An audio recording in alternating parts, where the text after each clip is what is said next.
আজকে সকালে আমরা নাকা চেকিং স্টাফ সবসময় আমরা রুটিন ওয়াইজ চেকিং করা হয় এই 41 মাইল নাকা পয়েন্টে।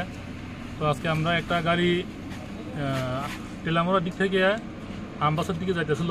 তো আমরা নাকা পয়েন্টে আটকানোর পরে ড্রাইভারের কাছে কাগজপত্র দেখছি, গাড়ি চেক করার পরে গাড়িটা আমরা একটা সিক্রেট চেম্বার পাওয়া গেছে, যেটা গাড়ির পিছন বডি সাইডটা পুরাটা আলাদা একটা লোহার সিট দিয়ে পুরা বক্স বানাই না। তো এরপর আমরা ড্রাইভারের জিজ্ঞাসা করার পরে ড্রাইভার এই বিষয়ে কোনো সতর্ক দিতে পারে নাই। সঙ্গে সঙ্গে আমরা চেক করছি, কইরা দেখছি কিনা গাঁজা প্যাকেট পাওয়া গেছে। এরপর আমরা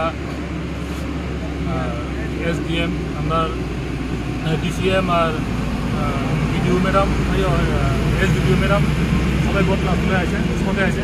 আসলে আয়রন কাটটা গাড়ি থেকে গাঁজা বাই করা হয়েছে। স্যার কতটুকু গাঁজা রিকভারি হয়েছে?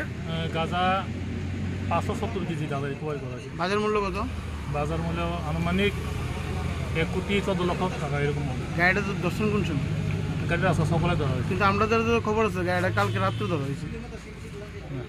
কোনো কালকে রাত্রে না। আমার কাছে তো স্যার মানে প্রুফ আছে কি, মানে গাড়িটা কালকে রাত্রের থেকে মানে থামানো আসলো এবং আপনারা এখানে জানেন যে এখানে গাঁজা আসলো এরকম একটা।